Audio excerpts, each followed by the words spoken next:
Hay gestos que parecen insignificantes. Un saludo rápido en el ascensor, un buenos días robado a la prisa, un huevo prestado a una vecina a la que nunca realmente viste, hasta que un día ese gesto inocente se convierte en una llave, y la llave abre una puerta que no deberías haber abierto. Y al otro lado te encuentras no con la vecina que creías conocer, sino con un espejo que refleja a la persona que dejaste de ser. Esta no es solo la historia de Sofía y Rafaela, es una metáfora brutal de cómo caminamos por el mundo, ciegos a los museos de alma que hay escondidos en la persona de al lado, y ciegos, sobre todo, a las versiones de nosotras mismas que fuimos dejando atrás, de cómo confundimos madurez con renuncia y ser práctica con dejar de sentir. Si alguna vez has sentido que una parte de ti quedó silenciada en algún camino del pasado, que cambiaste una pasión por una factura que pagar, quédate aquí, porque los próximos minutos son un viaje para recuperar esa pieza que falta, sin autoayuda barata, con la verdad cruda y hermosa que solo una buena historia puede entregar. Suscríbete al canal si quieres que guiemos este tipo de viajes juntos. Y activa la campanita, porque no todas las historias son para ser vistas, algunas son para ser sentidas. Era una tarde de esas en las que la vida parece suspendida en un limbo gris. Sofía, con las llaves del estrés clavadas en los hombros, solo pensaba en terminar una receta para impresionar a una clienta importante. El mundo, para ella, era una serie de transacciones, esfuerzo por reconocimiento, favores por reciprocidad. Cuando tocó la puerta del 303, no iba en busca de una vecina, iba en busca de un recurso, un simple huevo. Lo que no sabía es que a veces la vida pone en tus manos una llave maestra disfrazada de objeto cotidiano. Esa llamada a la puerta no era un gesto trivial, era, sin que ella lo supiera, el primer golpe de cincel en la estatua de hielo en la que se había convertido su propia existencia. Rafaela abrió la puerta justo lo suficiente como para que Sofía viera lo que esperaba ver, la penumbra de una vida apagada, un sillón, una mesita con un periódico. Pero la vida tiene una forma curiosa de colarse por las rendijas. Un descuido, un movimiento al coger el huevo y la puerta se abrió un poco más. Fue solo un instante, una fracción de segundo en la que la vista de Sofía se coló más allá del umbral, y allí, en el pasillo, no había la oscuridad que imaginaba, sino el destello dorado de un marco, la mancha viva de un óleo. No era la casa de una vieja, era la antesala de un secreto. En ese momento, algo en el cerebro de Sofía hizo clic. No fue un razonamiento, fue una sensación visceral, como el eco de un sueño que creías olvidado. Porque entre los colores de ese pasillo, sus ojos capturaron algo imposible, un rostro que conocía demasiado bien, pero que al mismo tiempo era un extraño. Era como si de pronto una parte de su memoria, una que había archivado como inútil, se revelara y gritara para ser vista. El suelo firme de su realidad pragmática cedió solo 1 milímetro, pero fue suficiente. El huevo ya no pesaba lo mismo en su mano. Ahora pesaba con el peso de una pregunta que empezaba a arder en su pecho. ¿Qué estoy viendo realmente? Y sin saberlo, ya había cruzado un punto de no retorno. Sofía se quedó paralizada, con el huevo convertido en un objeto alienígena en su mano. Su mente, entrenada para optimizar y descartar información irrelevante, se estrelló contra una pared. Allí, en ese lienzo, estaba ella. Pero no la ella de ahora, con la mirada calculadora y la marca de cansancio perpetuo entre las cejas. Era el rostro de una joven que había dejado de existir hacía casi 2 décadas. Los ojos tenían esa luz despreocupada y ambiciosa que solo da a creer que el mundo es un lienzo en blanco esperando tu firma. el cabello largo y rebelde que ahora llevaba recogido en un estricto rodete, la forma en que sostenía un lápiz de carpintero como si fuera una varita mágica. Era la fotografía de un alma que ella misma había dado por muerta. La desconexión fue tan violenta que sintió un vértigo físico. ¿Cómo era posible que esta mujer, este fantasma silencioso del piso de abajo, tuviera cautivo en sus paredes al fantasma de su pasado? En ese instante, todas las pequeñas rarezas de Rafaela encajaron como piezas de un puzzle maldito. Las entregas semanales de materiales de arte que Sofía siempre interpretó como el hobby de una vieja excéntrica. El olor a trementina que a veces flotaba en el rellano, que ella atribuía a una limpieza extraña. De repente, la narrativa se invertía. Rafaela ya no era el personaje secundario y pintoresco en la vida de Sofía. Sofía, quizás, había sido siempre un personaje en la historia secreta de Rafaela. Esa sensación es una de las más perturbadoras que puede experimentar una persona. Darse cuenta de que tu vida es un escenario y que has estado actuando sin saber que había una dramaturga observando desde las sombras, recordando tu guión original mejor que tú. La vergüenza llegó después, caliente y punzante. Vergüenza por todas las veces que había pasado de largo con un murmuro seco de «buenos días». Vergüenza por la lástima condescendiente que sentía por la pobre vieja sola. Ahora, esa lástima le quemaba por dentro, convertida en el humo ácido de su propia ignorancia, pero bajo la vergüenza, otra emoción más profunda y peligrosa comenzaba a brotar, una curiosidad feroz, voraz.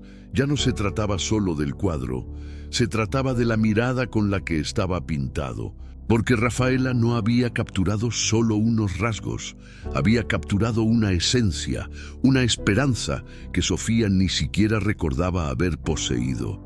Y eso significaba que, en algún momento, alguien había visto en ella algo que ella misma había dejado de ver. El misterio ya no estaba en el cuadro, el misterio ahora estaba dentro de sí misma, y solo una persona podía tener las respuestas. Empujada por una necesidad que la superaba, Sofía cruzó el umbral.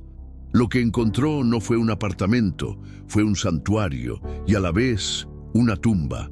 El aire era espeso, cargado del olor a aceite de linaza y memoria, y las paredes no tenían pinturas, tenían testimonios, rostros de otras personas capturados en su esencia más pura, la pescadora del mercado con sus manos agrietadas y su sonrisa ancha, el niño del parque con los ojos llenos de asombro ante una paloma. Eran retratos que no decoraban, que interrogaban, y en el centro, en un caballete solitario y bañado por la única lámpara, un cuadro cubierto con un paño de lino blanco, inmaculado. Era el vacío central que todo lo atraía, la pieza que faltaba en aquel rompecabezas de almas.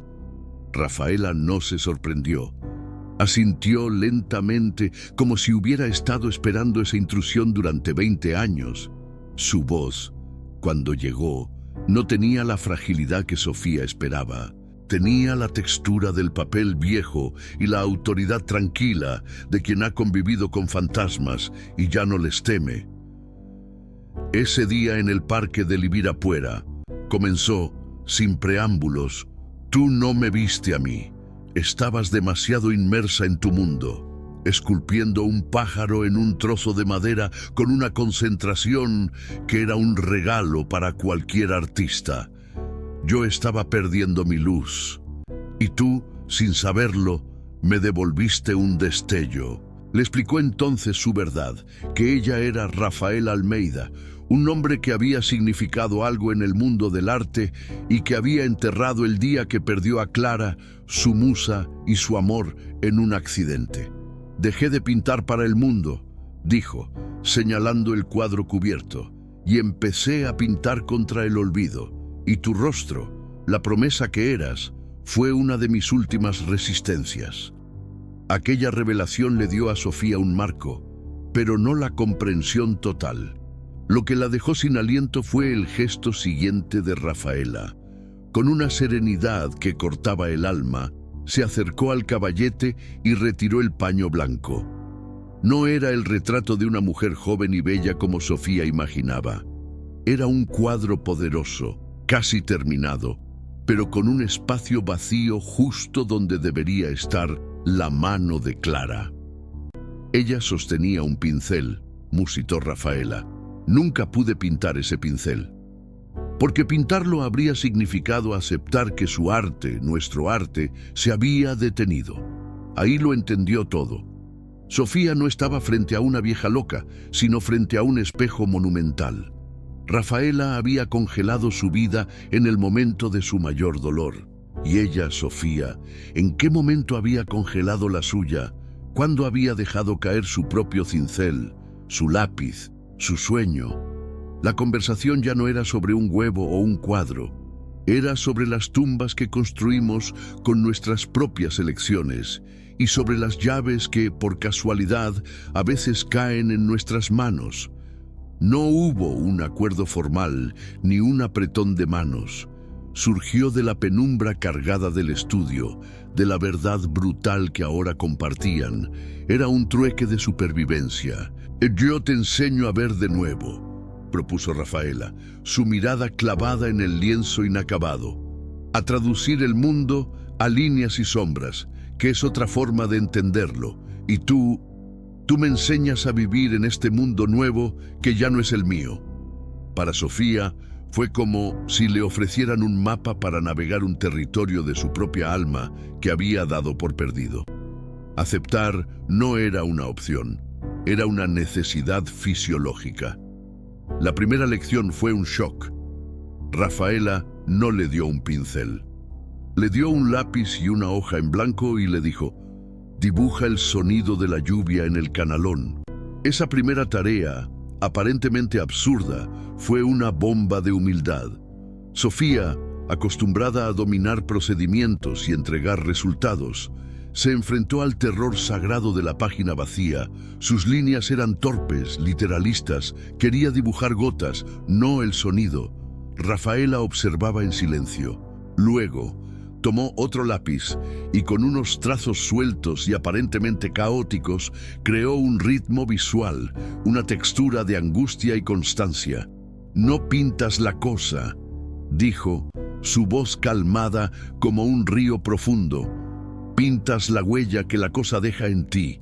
Tu juventud no estaba en la forma de tu cara, estaba en la intensidad de tu mirada. Yo pinté la huella de tu potencial». Aquella frase resonó en Sofía como un gong. Toda su vida adulta había sido una fuga de las huellas, de la vulnerabilidad que implicaba dejar marca. Había estado pintando solo la superficie, las gotas, nunca la tormenta interior. Las lecciones se convirtieron en un ritual. Mientras Sofía luchaba con carboncillos y perspectivas, lidiando con la frustración de no ser inmediatamente brillante, Rafaela, a su lado, empezaba su propia batalla.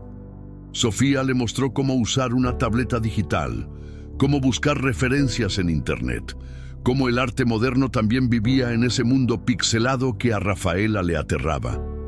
Era conmovedor y extraño. La maestra del óleo aprendiendo de la discípula del Excel.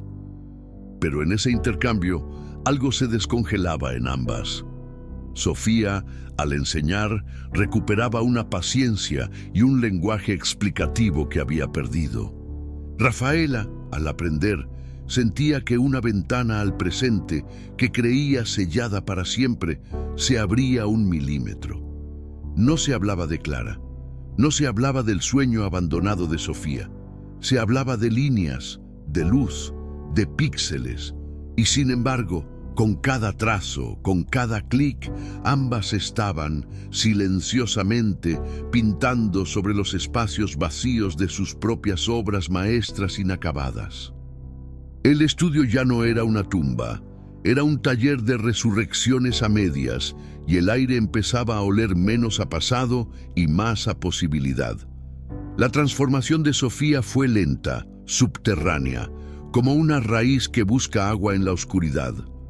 No se convirtió de la noche a la mañana en una artista, pero algo cambió en su mirada. Una mañana, en una de sus interminables reuniones de trabajo, mientras una colega exponía unas cifras en una pantalla llena de gráficos estériles, la mano de Sofía, por inercia, empezó a moverse en la esquina de su cuaderno.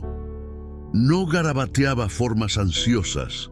Sin pensar, empezó a capturar la línea de concentración en la frente de su compañera, la curva elocuente de su mano al señalar un dato.